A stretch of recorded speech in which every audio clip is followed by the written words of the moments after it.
Subscribe now and press the bell icon. Never miss an update.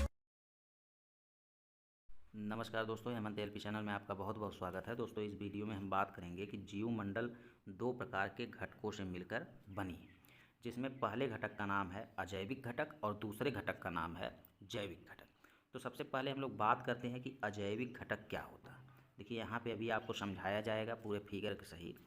पहले यहाँ पे देखिए, अ माने होता है नहीं, और जैविक मतलब सजीव, जो जिंदा ना हो उसी को अजैविक घटक कहते हैं, अर्थात जो निर्जीव हो उसी को अजैविक घटक कहते हैं, या भौतिक घटक या एबायोटिक कंपोनेंट कहते हैं। अब बात आ जाती है कि आप निर्जीव और सजीव कैसे पता करेंगे। तो देखिए, विज्ञान के हिसाब से जिसमें सारी की सारी जैविक क्रियाएं होती हैं वो सजीव होता है, और जिसमें सारी की सारी जैविक क्रियाएं नहीं होती हैं वह निर्जीव होता है। अर्थात जैविक क्रिया का मतलब होता है जिंदा रहने के लिए जो भी क्रियाएं जीव जंतु करते हैं उन्हें जैविक क्रियाएं कहते हैं। जैसे पाचन, पोषण, श्वसन, उत्सर्जन और परिवहन, ये सब जैविक क्रिया हैं। बताइए, पोषण मतलब आवश्यक भोज्य पदार्थ अगर आप नहीं खाएंगे तो क्या जिंदा रहेंगे? नहीं रहेंगे। अगर आप खाना नहीं खाएंगे तो जिंदा नहीं रहेंगे, अर्थात पोषण भी एक जैविक क्रिया है। अगर आप सांस नहीं लेंगे तो क्या जिंदा रहेंगे? नहीं। तो श्वसन भी एक जैविक क्रिया है। आपका भोजन पचे ना तो क्या आप जिंदा रहेंगे? नहीं। तो ये भी एक जैविक क्रिया है। वैसे उत्सर्जन और परिवहन भी एक जैविक क्रिया है। जिसमें ये सारी की सारी प्रक्रियाएं होंगी वो सजीव होगा, और जिसमें नहीं होंगी वह निर्जीव होगा। और जितने भी निर्जीव हैं वो किस में आएंगे? अजैविक घटक में। जैसे मृदा। अब बताइए, मृदा जो है खाना खाती है? नहीं। श्वसन करती है? नहीं। पाचन होता है? नहीं। उत्सर्जन होता है? नहीं। परिवहन, मान लीजिए जल का परिवहन हो सकता है। तो कुछ चीज़ें जो है इसमें नहीं होती है, अर्थात मृदा निर्जीव है। और मृदा निर्जीव होने के कारण ही क्या है? अजैविक घटक है। वैसे वायु है, जल है, पर्वत है, पठार है, मैदान है, मरुस्थल है, दलदल है, महाद्वीप है, वन है। देखिए, वन जो है अजैविक घटक है। पेड़ जैविक घटक होगा, पेड़ सांस लेते हैं, वन थोड़ी सांस लेता है।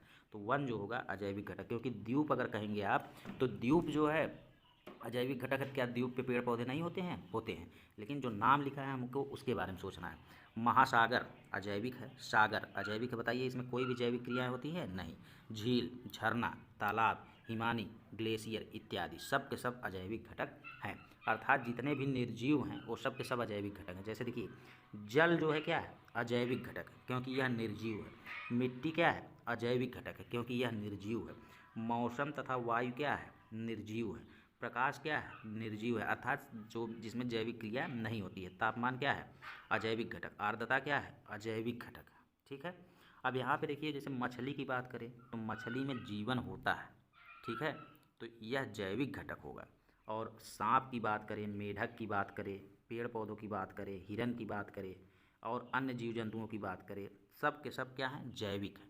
बस जिसमें जैविक क्रियाएं नहीं होंगी उसमें अजैविक होगा। ठीक है। जैसे देखिए, अजैविक तीन प्रकार के होते हैं। सबसे पहला है भौतिक कारक, दूसरा है अकार्बनिक कारक, तीसरा है कार्बनिक कारक। तो सबसे पहले हम देखते हैं कार्बनिक कारक क्या है, या कार्बनिक पदार्थ क्या है। देखिए, कार्बनिक पदार्थ जो होते हैं उसमें कार्बन के साथ साथ हाइड्रोजन का होना अनिवार्य है।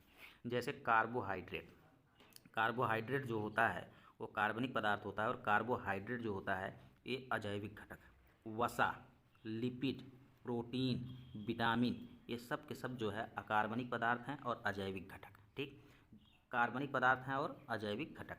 दूसरा है अकार्बनिक कारक या अकार्बनिक पदार्थ। अकार्बनिक में कार्बन नहीं होगा, और बाई चांस कार्बन होगा तो हाइड्रोजन नहीं होगा।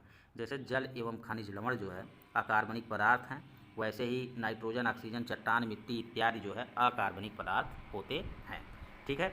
भौतिक कारक जीवों की वृद्धि तथा स्थिरता बनाए रखने के लिए, जैसे तापमान, वर्षा, आर्द्रता, प्रकाश, वायुमंडल, यानी भौतिक विज्ञान में जितनी भी चीज़ें आप पढ़ते हैं वो भौतिक कारक में आएंगी। और यहाँ से यहाँ तक आप सभी में देखिए तो सब के सब क्या हैं? सब के सब अजैविक घटक हैं, सब के सब निर्जीव हैं, सब के सब में कोई भी जैविक क्रियाएँ नहीं होती हैं। जैसे पाचन, श्वसन, ये सब इसमें नहीं होता है। तो आप बस उदाहरण याद रखिए, आपसे पूछेगा निम्न में से कौन सा जैविक है, निम्न में से कौन सा अजैविक है। उसके बाद देखिए दोस्तों, जैविक घटक के बाद दूसरा घटक है, अजैविक घटक के बाद दूसरा घटक है जैविक घटक, जिसे बायोटिक कंपोनेंट कहते हैं।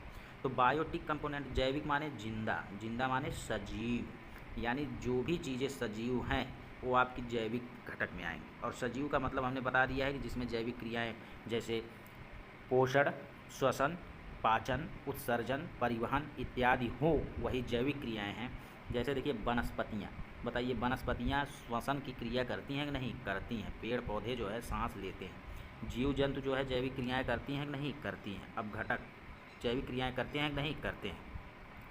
तो देखिए दोस्तों, पर्यावरण के घटक पूछा है तो जैवमंडल पर्यावरण का घटक है, स्थल मंडल भी है, वायुमंडल भी है और जलमंडल भी है, अर्थात सभी जो है पर्यावरण के घटक हैं। ठीक है। अब देखिए दोस्तों, 3 प्रकार के जैविक घटक होते हैं, जिसमें से पहला है उत्पादक या प्रोड्यूसर। जैविक घटक जिसमें जैविक क्रियाएं हो वही जैविक घटक है। और सबसे पहला जैविक घटक है उत्पादक। तो उत्पादक में आते हैं हरे पेड़ पौधे, और हरे पेड़ पौधे में पाया जाता है क्लोरोफिल, और क्लोरोफिल पाए जाने के कारण प्रकाश संश्लेषण की प्रक्रिया के द्वारा यह भोजन स्वयं बनाते हैं, इसीलिए उत्पादक को स्वपोषी भी कहते हैं। तो एक जैविक घटक ये हो गया कि उत्पादक हरे पेड़ पौधे, और हरे पेड़ पौधे चूँकि जिंदा रहते हैं इसलिए यह जैविक क्रिया में आएंगे या जैविक घटक में आएंगे। उसके बाद दूसरा है उपभोक्ता। तो उपभोक्ता पौधों की तरह ये प्रकाश संश्लेषण की प्रक्रिया नहीं करते हैं, बल्कि परपोषी होते हैं, विषमपोषी होते हैं, अर्थात अपने आवश्यक भोज्य पदार्थ के लिए दूसरों पर निर्भर करते हैं। ठीक है। चाहे वो पादप पर निर्भर करें, चाहे जीव जंतु पर निर्भर करें, लेकिन दूसरों पर निर्भर करते हैं। और उपभोक्ता 3 प्रकार के होते हैं। पहला है प्राथमिक उपभोक्ता, दूसरा है द्वितीयक उपभोक्ता और तीसरा है तृतीयक उपभोक्ता।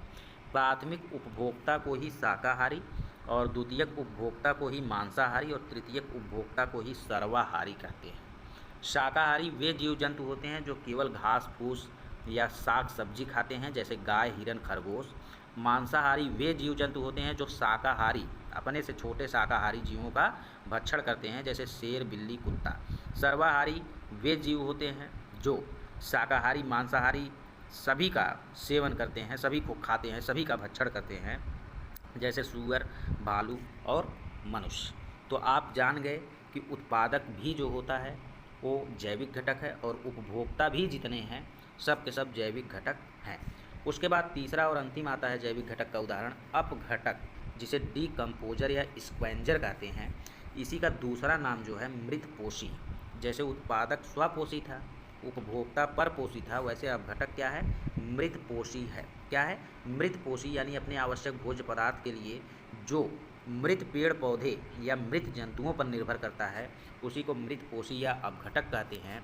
इसके उदाहरण है सूक्ष्म जीव या कवक इत्यादि। अब यहाँ पे बात करते हैं कि मरे हुए चीज़ों को खाते हैं तो क्यों खाते हैं? प्रकृति को साफ करने के लिए, इसीलिए अपघटक को प्रकृति का सफाई कर्मी या प्रकृति का मेहतर या अपमार्जक कहा जाता है।